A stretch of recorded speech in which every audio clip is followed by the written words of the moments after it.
पवार आणि ठाकरे धडपडत आहेत असं वंचितचे जे अध्यक्ष आहेत प्रकाश आंबेडकर यांनी हे बघा, मला वाटतं की मी त्यांच्यावर न बोललेलं बरं, कारण का माझी अशी मनापासून इच्छा आहे की वंचित आणि महाविकास आघाडी यांनी एकत्र येऊन महाराष्ट्राच्या निवडणुका लोकसभेच्या आणि विधानसभेच्या लढवाव्यात, त्याच्यात महाराष्ट्राचं हित. सर, तुमचं जे जागा वाटपावरून सध्या चर्चा सुरू आहे महाविकास आघाडीच्या, पण तुमचे जे घटक पक्ष आहेत, भाकपा आहे, वेगवेगळे घटक पक्ष आहेत, त्यांना कुठेही विचारात घेतलं जात नाही. आज असं आहे की आत्ता 1 वर्ष आहे हो सगळ्याला, आणि 2 वर्ष आहेत लोकसभेच्या निवडणुकीला. एवढ्यात घाई करून कशाला बोलावं? सर, 8 जानेवारीपासून शेतकरी संपाचा निर्णय घेतलाय. नाशिकमध्ये जी बैठक झाली, कांदा प्रश्नाचा निर्णय आहे, इतर सगळे भाववाढीचा निर्णय. शेतकरी मरतायत. शेतकऱ्यांचा जर कोणी विचारच करणार असेल तर शेतकऱ्यांनी आपापला निर्णय घेतला तर काय चुकीचं आहे? उद्योग बाहेर चाललेत, पानबुडी उद्योग असेल, टेल्सला कंपनी, महाराष्ट्र विकायला चाललेत गुजरातकडे, ते अख्खा महाराष्ट्र विकतायत ते.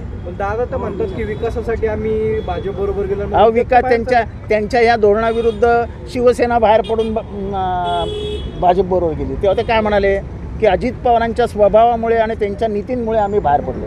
आता तेच अजित पवारांची हातमिळवणी करून व्यवहार तिथे चालू आहे व्यवस्थित दोघांचं चुम्माचुम्मी. कांद्याच्या प्रश्नावर तोडगा काय निघू शकतो? कांद्याच्या प्रश्नावर तोडगा यांना तोडगा काढायचाच नाही कशावर, कारण का यांना तिघांना मुख्यमंत्री कोण होणार ह्याच्यावर जास्त पडली आहे. महाराष्ट्राचं काय होणार खड्ड्यात गेला. नाही, पण त्यांचे प्रवक्ते म्हणतात की अजितदादा, त्यांनी आज तर म्हणलेत की अजितदादांचं नाव घेऊन म्हणले की मुख्यमंत्री बनणार आहेत.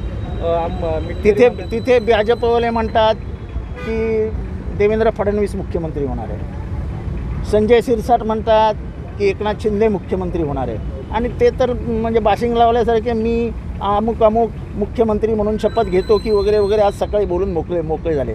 तर तिघांनी आपापसात बसून त्यांचं ठरवावं, आमचं काय घेणं देणं. मिटकरींकडून जास्त टीका केली जाते, त्याने अजून बोलावं. सर, प्रश्न परत रुपाली चाकणकर यांच्यावरचाच आहे. खरं तर आजच्या आधी त्यांनी कधी अशा भाषेत टीका केली नव्हती, परंतु सरळ बारामतीवर अजित पवारांमुळे सुप्रिया सुळे निवडून आल्या आणि इथून पुढे हा महायुतीचाच उमेदवार असेल, खासदार असेल असंही त्या म्हणाल्या. त्यांना काहीतरी स्वप्न पडलं असेल की आपल्याला काय नवीन मिळणार आहे.